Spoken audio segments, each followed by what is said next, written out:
Hi, welcome to the Tournament Center. I'm Zach Hill along with Ari Lax. Ari today playing a black, blue, green Infect deck. Very different from a lot of the other stuff we've seen. We've seen a lot of Jund, we've seen a lot of Delver, but you're playing 1 mana, 1/1 creatures. Tell us why you decided to do that, Ari.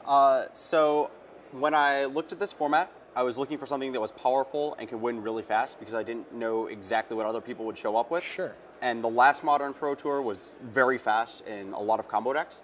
So I wanted something that could compete with something I hadn't tested against.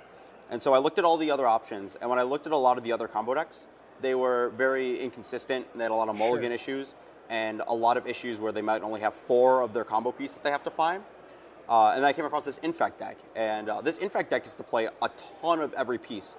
Basically, half your deck is, you've got like a third lands, a third Infect creatures, and a third pump spells. Like, just draw your cards, and some of them are going to be the right ones. For sure. Yeah. And just 2-sentence explanation. What exactly does your deck do? How does it win a game? So my deck is based on the Infect mechanic from the Scars of Mirrodin block. Sure. What it does is my creatures deal damage as poison counters instead of actual damage. Right. And a player loses the game when they have 10 poison counters. 10 instead of 20. Which you normally have to do. So my deck has these Infect creatures that are relatively cheap and a lot of green pump spells. So if I play a +3/+3, I'm only counting to 10. So that's 3 out of 10 instead of 3 out of 20. So if I just play a couple pump spells, hit them twice with an Infect guy, the game's over. Makes sense. So let's go through some of the cards that you used in this deck. If we can take a look at this first slide here. We see Glistener Elf, Blighted Agent, and Plague Stinger. Now, interestingly, your deck is almost only green cards, except for this here and that there, which are a whole nother color.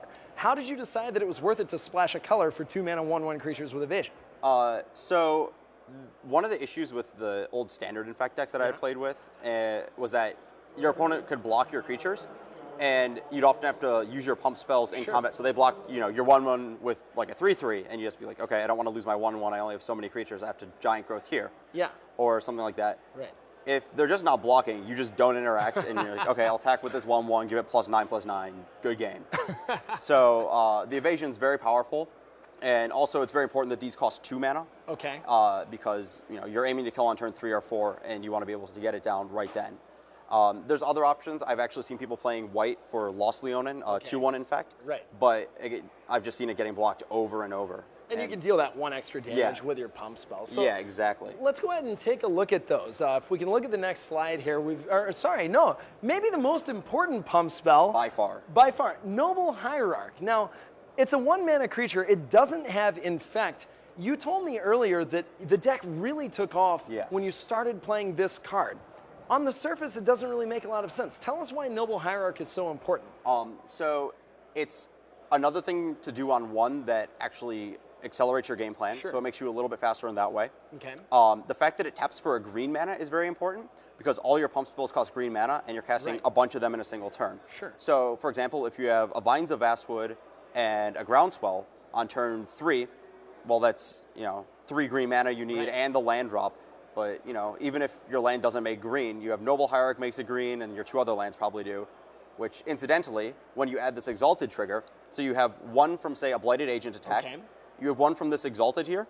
Gotcha. And you have a lot of +4 pump spells. So 1 + 1 + 4 + 4, that's 10. Is exactly 10. Yeah. Oh, okay, that makes a lot of sense. And then also this blue mana here lets you cast Blighted Agent. Yes, on occasion. Yeah, I saw it happen in your match against Derek, I think. So it helps you, you can fetch a Overgrown Tomb, which makes black-green, and then this makes blue.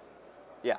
Perfect. All right, so let's take a look at some of the ways this deck kills so fast. Now, we've got 4 each: Mutagenic Growth, Might of Old Krosa, Groundswell, Vines of Vastwood. You said a lot of them give +4/+4. That's 12 individual pieces. Yes. Obviously, these help you kill quickly.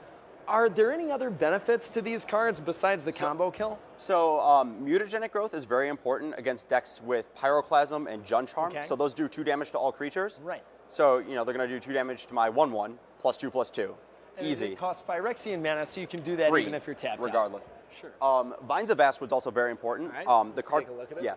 So the card Path to Exile is one of the bigger issues. Okay. So we talked about how if they're doing damage to my creatures, I can just play pump spell straight through it and kill them. Yeah. But if it's a Path to Exile, I need to give it, hexproof, which Vines of Vastwood can't be the target of spells or abilities your opponent controls. Nice path to exile.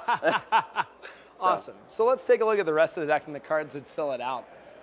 We've got Rancor, which again, like Noble Hierarch, it's a pump spell you don't have to just use once. Right. And standard for the Infect deck, Rancor may have been the most important card. Is that true for this format as well? It may be my worst card. Really? Yes. Wow. Because a lot of my guys have evasion naturally, they're not going to be blocked, so trample's not very relevant. Less important. And we're looking at an exchange of 2 power, 1 mana. I mean, the only other thing that +2s in my deck costs 0. Sure. So it's I've sideboarded out a Rancor or 2 a lot. Really? It's important if my opponent has a lot of removal or discard spells, because I'll run out of cards, and this can this will be 2 this turn, 2 next turn. Right. So it can add up, but ideally I'm just trying to go, you're dead on turn 3 or 4. Got you. You talked about protecting your creatures. Some other protection is the last remaining couple of cards in the deck. Let's take a look at those. We see 2 copies of Apostle's Blessing and 2 of Giant Growth. Now, Giant Growth also a pump spell, but you were telling me there was one particular card that you wanted to play around. What was that? Lightning Bolt. We're going all the way back to Alpha here. They do 3 damage to my creature. I give it +3/+3. We look at each other, and then someone takes their next turn. So yeah, Giant Growth, Lightning Bolt, been around since the beginning of the game, had this interaction the entire time, and 20 years later, I'm here playing this, Pro Tour in Eternal format, and that's what's happening. That's awesome. So we've got Apostle's Blessing too. It's kind of like a draft common, not something you normally think of as a modern card. Why is this card good in this deck? So similar to Vines of Vastwood, Path to Exile, Terminate, it counters those. Sure. It also helps you if they have some kind of blocker in the way. Especially Affinity was an issue for the deck before because they had flying blockers. Right. But you just give your creature protection from artifacts, swing on through, usually enough. And talk about flying blockers, if we can move to the mana base now, taking a look at the next slide. Why is flying so important? Well, one of your most important cards, Inkmoth Nexus. Yes. Why does this card matter so much? Basically, every game I've seen you playing, this card was a key. Why is this land so important? Well, first of all, it's a land. It lets me, I can play a land on 1, an Inkmoth Nexus on 2, play an Infect guy. Even if they kill it, I can attack the next turn. Right. But more importantly is that the Inkmoth Nexus is not a creature on their turn. It's only a creature when I want to attack with it. Right. So sorcery speed removal spells don't affect it. Okay. And if they want to lightning bolt it, they're going to have to do it on my turn when I can pump spell and deal them the damage. Right. Not only keeping your creature alive, but actually just killing them in the process. It makes them fight on my terms. Cool. Now we also see Pendlehaven, a way to make your 1/1s into 2/3s, kind of redundant Noble Hierarchs, right? Yeah. There's some forests in the deck because you can't have 4 of the legendary land. Right. You draw 2, you can't play both. Right. But it's enough better than a forest that you play a couple, and it's won me a few games, just plus a damage every turn. For sure. So let's get through how you actually cast all these spells pretty quickly. We see very standard and modern. We see Verdant Catacombs, Misty Rainforest, Overgrown Tomb, Breeding Pool. It's what you need to make sure you can play those 2-drops. And I think in addition to this, you got 2 more forests in your mana base as well. All right, so I want to talk to you about your sideboard, if we can take a look at that.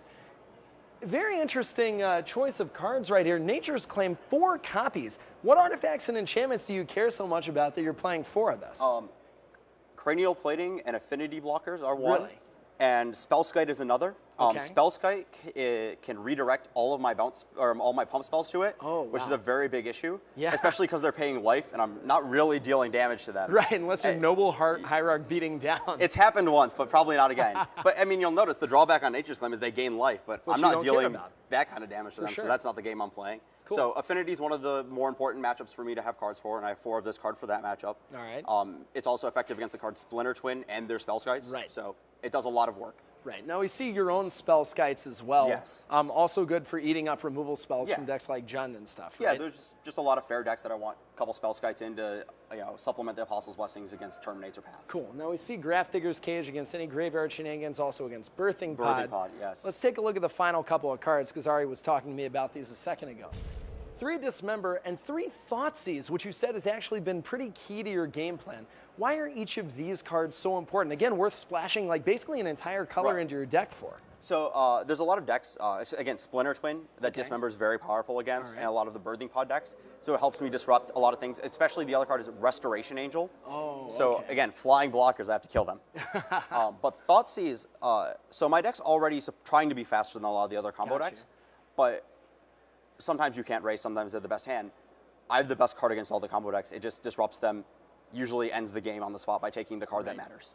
And whereas you have enough redundancy Yes. that you're not as vulnerable to getting a single card taken. Yes. All right, well, thanks so much, Ari. Again, you went 4-1 with this deck in Modern, right? Toxic name. Are you looking forward to more rounds of Modern? Cool. Oh, yes. All right, well, thank you so much. Ari Lax, I'm Zach Hill, here in the Tournament Center. Let's kick it back to the news desk for more rounds of Magic at Pro Tour Return to Ravnica.